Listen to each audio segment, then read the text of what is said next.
एक दिवसीय दौरे पर हमीरपुर पहुंचे सीएम जनसभा को किया संबोधित, तमाम योजनाओं को शुरू करने की घोषणा।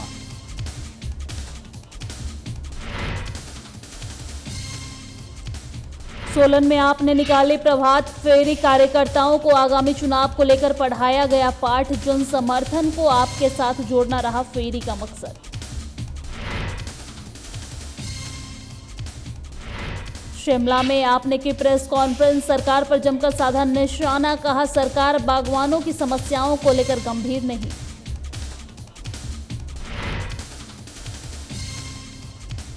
हिमाचल में बनी 8 दवाओं के सैंपल फेल, केंद्रीय औषधि मानक नियंत्रण संगठन ने जून में लिए थे सैंपल, दवाओं अपने मानक पर नहीं उतरा सही।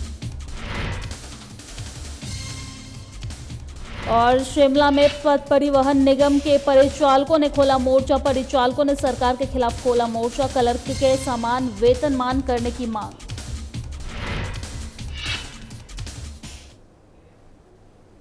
नमस्कार, बहुत बहुत स्वागत है हिमाचल प्रदेश के हमारे इस खास बुलेटिन में। मैं हूं आपके साथ दिव्या सिंह। खबरों की शुरुआत करते हैं।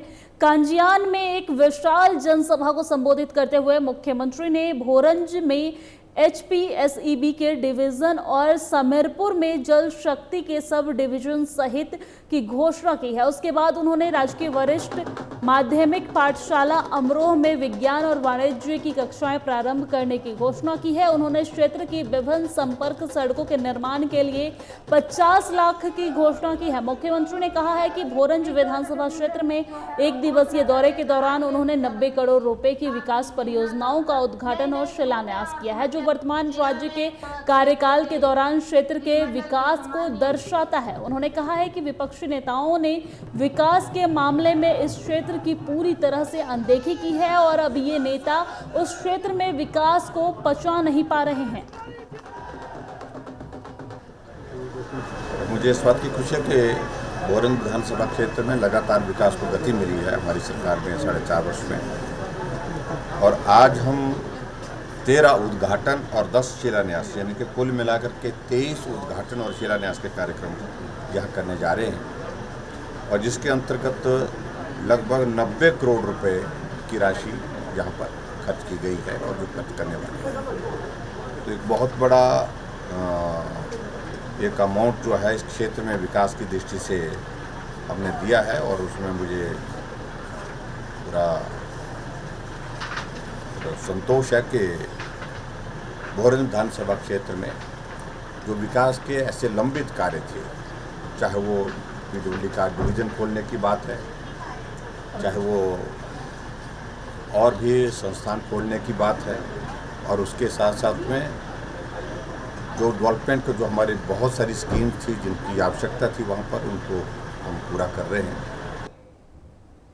और आगामी विधानसभा चुनाव में आम आदमी पार्टी बीजेपी और कांग्रेस को कड़ी टक्कर देने का भरपूर प्रयास कर रही है। इस बीच आम आदमी पार्टी ने आज सोलन में प्रभात फेरी निकालकर कार्यकर्ताओं को आगामी चुनावों के बारे में एकजुटता से कार्य करने का पाठ पढ़ाया है। आम आदमी पार्टी के प्रदेश अध्यक्ष सुरजीत ठाकुर ने अध्यक्षता में आयोजित इस प्रभात फेरी का मकसद जन समर्थन को आम आदमी पार्टी के साथ जोड़ना रहा है।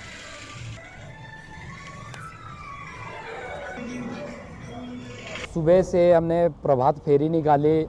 सोलन ये लोकसभा क्षेत्र शिमला की जो हमारी बदलाव यात्रा का आखिरी पड़ाव है, आखिरी विधानसभा है। इसमें 17 कॉन्स्टिट्यूंसियों को क्रॉस करते हुए हम लोग आज सोलन में पहुंचे। हमने प्रभात फेरी की, उसके बाद रोड शो में निकले हैं। आज ये रोड शो हमारा औचघाट, नौणी, गोड़ा होते हुए कंडा घाट, चायल कवर करते हुए वापस शाम तक सोलन पहुंचेगा।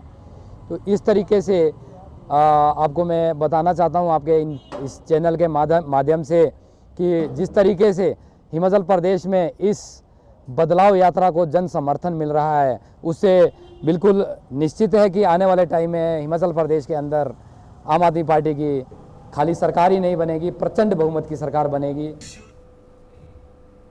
और सेब का सीजन शुरू हो चुका है और बागवानों की समस्याओं को लेकर विपक्षी दल लगातार उठा रहे हैं बागवानों की समस्या। वहीं प्रदेश आम आदमी पार्टी ने सेब बागवानों की समस्याओं को लेकर आज शिमला में एक प्रेस कॉन्फ्रेंस की है, जिसमें पार्टी का आरोप है कि सरकार बागवानों की समस्याओं को लेकर गंभीर नजर नहीं आ रही है। वहीं आम आदमी पार्टी के किसान विंग के अध्यक्ष अनिंदर सिंह नौटी ने कहा है कि सरकार कॉटन की बढ़ी हुई कीमतों को कम करने और सेब मंडियों की दुर्दशा और बाजारों को सुधारने को लेकर जल्द उचित कदम उठाए।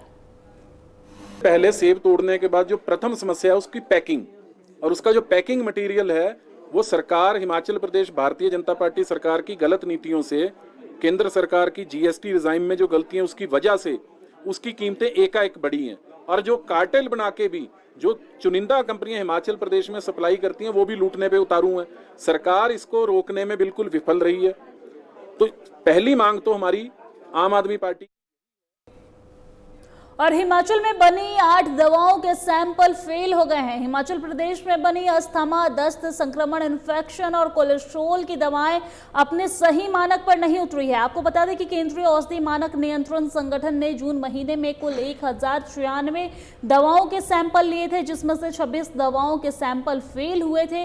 वही फेल सैंपलों में 8 दवाएं हिमाचल प्रदेश में बनी हुई है। जानकारी देते हुए additional drug controller Manish Kapoor ने बताया है कि कंपनियों को कारण बताओ नोटिस जारी कर दिया गया है और सभी को बाजार से अपना स्टाम्प वापस बुलाने के निर्देश भी दे दिए गए हैं। अभी जो अलर्ट आया उसमें लगभग 8 सैंपल्स डिफरेंट कंपनीज के बद्दी, ऊना रीजन से फेल हुए हैं और उस पर जो भी ड्रग एक्ट के तहत जो भी कार्रवाई है वो हमने इनिशिएट करवा दी है। सर बद्दी में कितने हुए सर? मेरे पास अभी पूरा डिटेल जानकारी नहीं है, लेकिन टोटल जैसे मैंने बताया संख्या 8 नंबर है। इसमें से शायद एक ऊना बेल्ट से है और बाकी इधर से है। तो सर इन लोगों के ऊपर क्या कार्रवाई की जाएगी सर? एक्ट के तहत इन्हें हमें कारण बताओ नोटिस देना होता है, जो कि जारी कर दिया जा रहा है, और ताकि वो इन प्रोडक्ट्स को रिकॉल करें और फिर जिस स्टेट, जिस राज्य और यूनियन टेरिटरी में अगर ये सैंपल जहाँ फेल होता है वहाँ पे हम तुरंत इसकी इत्तला कर देते हैं, जानकारी दे देते हैं और वो विभाग, हमारा जो पैरेलल विभाग वहाँ पे स्थित है, वो इस पे कानूनी कार्रवाई अमल में लाता है। और पेंशन वेलफेयर एसोसिएशन मंडी की ओर से डीआरडीए सभागार में बुधवार को बैठक का आयोजन किया गया है। बैठक में उपायुक्त मंडी अरिदम चौधरी विशेष रूप से उपस्थित रहे हैं। बैठक के दौरान पेंशन वेलफेयर एसोसिएशन ने उपायुक्त को 5 सूत्री मांग का ज्ञापन सौंपा है।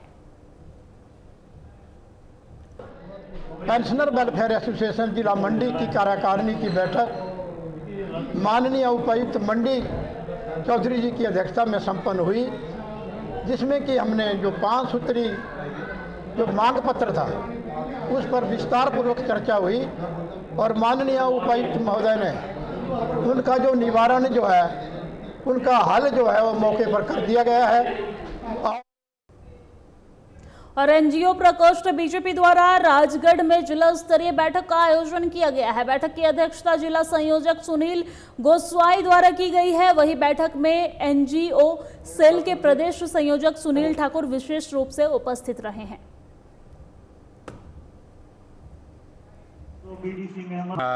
एनजीओ प्रकोष्ठ की जिला की बैठक आज जिला संयोजक सुनील गोसाई जी के नेतृत्व में आज यहाँ राजगढ़ में आयोजित की गई, जिसका मुख्य एजेंडा था कि मिशन 2022 में भारतीय जनता पार्टी की सरकार बने और ये सुनिश्चित किया जाए कि जो प्रदेश सरकार और केंद्र की मोदी सरकार की जो लोकप्रिय जन कल्याणकारी योजना है वो जन जन तक पहुंचे और उसके लिए विशेष जागरूक अभियान चलाया जाए। और समाज के अंदर जिस प्रकार में देखा कि हमारा एनजीओ प्रकोष्ठ है, समाज के अंदर जो सैकड़ों हजारों हमारी संस्थाएं हैं उनसे मिलने का भी हमारा विशेष अभियान है। उनको भी भारतीय जनता पार्टी की राष्ट्रीय विचारधारा के साथ उनको जोड़ा जाए। और हिमाचल पथ परिवहन निगम के परिचालकों ने सरकार के खिलाफ मोर्चा खोल दिया है। परिचालक क्लर्क के सामने वेतनमान की सरकार से मांग कर रहे हैं।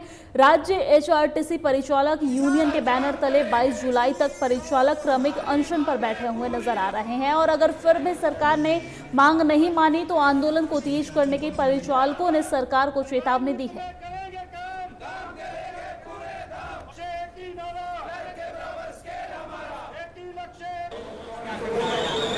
हमारा क्रमिक भूख हड़ताल का आयोजन किया जा रहा है, उसके लिए मैं सभी भाइयों को बता देना चाहता हूं कि 1974 से लेकर के आज तक हमारा जो परिवहन निगम का परिचालक था, अपनी समस्या को लेकर के आज तक कहीं भी आवाज़ नहीं उठाई गई।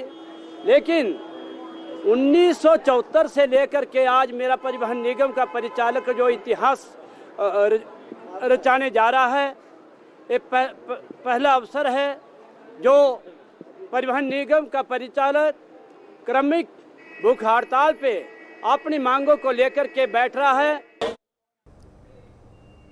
और भारत निर्वाचन आयोग ने 18 जुलाई 2022 को होने वाले भारत के राष्ट्रपति चुनाव के संचालन के लिए राष्ट्रीय राजधानी क्षेत्र दिल्ली और केंद्र शासित प्रदेश पुडुचेरी सहित अन्य राज्य विधानसभा सचिवालयों को नामित मतपेटियों, मतपत्र, विशेष पेन और अन्य सीलबंद चुनाव सामग्रियों का वितरण और प्रेषण आज से शुरू कर दिया है। मुख्य निर्वाचन अधिकारी मनीष गार्ग ने बताया है कि शिमला में यह सामग्री आज भारत चुनाव आयोग की ओर से नियुक्त सहायक रिटर्निंग अधिकारी और सचिव हिमाचल प्रदेश विधानसभा यशपाल शर्मा की देखरेख में प्राप्त की गई है।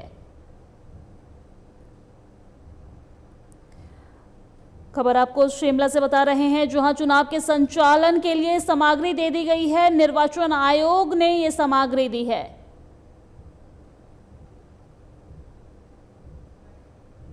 जैसा कि भारत निर्वाचन आयोग का शेड्यूल था, उसके अकॉर्डिंग हमारे जो ARO हैं राष्ट्रपति चुनाव के लिए, जो सेक्रेटरी विधानसभा हैं यशपाल शर्मा जी, आज वो वहाँ से मुख्य चुनाव भारत निर्वाचन आयोग से वो सामान लेके आ गए हैं, जिसमें कि बैलेट बॉक्स और बैलेट पेपर्स और सभी अन्य मटेरियल है।